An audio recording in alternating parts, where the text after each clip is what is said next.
A Korban Pesach is eaten only tzli, only roasted. When you cook meat, it spreads out, it falls apart. When you roast meat, it comes together, a siman to the achdus that it's supposed to bring. You're not allowed to break a bone, you can't break things, it's also a siman of the achdus. The purposes of the Karbanis was to bring Yidden together. This is the idea of the Beis HaMikdash. To bring people together b'ahava. I heard a tremendous ma'aseh. The viznetz Rebbe told over.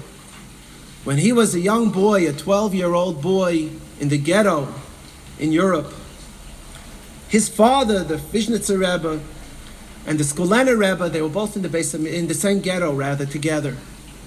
And it came Pesach in the ghetto. You had to know the skulen Rebbe was very resourceful. He went out and he found a way to bake matzahs in the ghetto.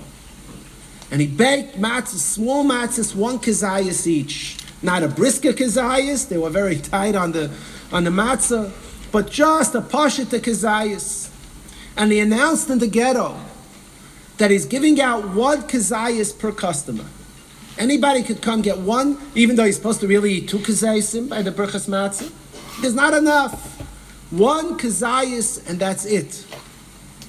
So people came. The viznetz Rebbe told his son, his 12-year-old son, he said, go to the skulen Rebbe, tell him that your father is the viznetz Rebbe. He's a Rebbe of many Hasidim.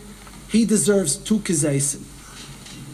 So his son said, he's not going to give me 2 kazayasim. He told him, listen, you tell him, don't leave with 1 kazayas. You stay there and you tell him that I'm the Rebbe, my father was a big tzaddik, and so and on, and you bring 2 kazayasim and don't go without it. What should he do? The Rebbe haste, especially it's his father. So he went to the skulen Rebbe. He said, rather with a shamed face, he said, my father is the viznetz Rebbe. He had a lot of Hasidim. He's very chashuv. He had a chashuv zayda and a chashuv father. He deserves 2 kazayasim. No, that's just skulen Rebbe do. He gave him 2 kazayasim. No, he went home with the 2 kazayasim. Shay. Came Leil Pesach. The viznetz Rebbe comes home from shul. No, the tata came to him from shul. He puts on the kittel. Puts on his kittel. He takes out his 2 kazayasim. He calls his son over, and he gives him back 1 of the matzahs. He says, take it back to the skulen Rebbe. Tell him I really only should have 1 kazayas. What? The night of Pesach, the Rebbe haste. So he goes, he takes this matzah, goes back to skulen Rebbe, knocks on the door. He says, my father said I should give back. Really, he only deserves 1 kazayas. Fine, the skulen Rebbe took it, b'simcha. He couldn't understand the story. First, his father is so haughty that he asked for 2 kazayas, and then he sends 1 back. After the Seder, his father told him, you should know, I know the skulen Rebbe. The skulen Rebbe is such a tzaddik. Here in the ghetto, he has not enough matzahs for everyone. He's going to give out matzahs.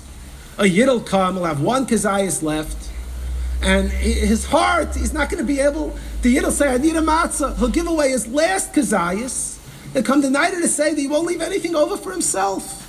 And I knew this in the beginning. So I told you, get me 2 kazayasim. I wanted to make sure the night of Pesach, the Rebbe, the skulen Rebbe, should have a kazayas for himself. Now people tell over the story to be how you have to be melamed kaf schus on people. From this story, what I learned is not that you have to be melamed kaf schus, but the godless of the skulen Rebbe. Not only that he gave away his last kazayas, but that it was predictable. The viznetz Rebbe was sure he would give away his last kazayas. That comes from a feeling of anoichi, of including other people into anoichi, into yourself. It's like us giving away, I don't want to say lahavdol alfei avdolis, what a kazayas matzah is to the skulen Rebbe. It's like lahavdol alfei avdolis. It's twice as chashuv as a Yankee fan giving away his only ticket to the game. You start thinking, a kazayas, in your terms, this is a chadam gadol, his last kazayas. Giving it away unpredictably so. What makes Achdus in Klal Yisrael, or what makes Pirud in Klal Yisrael? Let me tell you a word about Bezdin. I know in 20th century America, but the dinim are not very popular.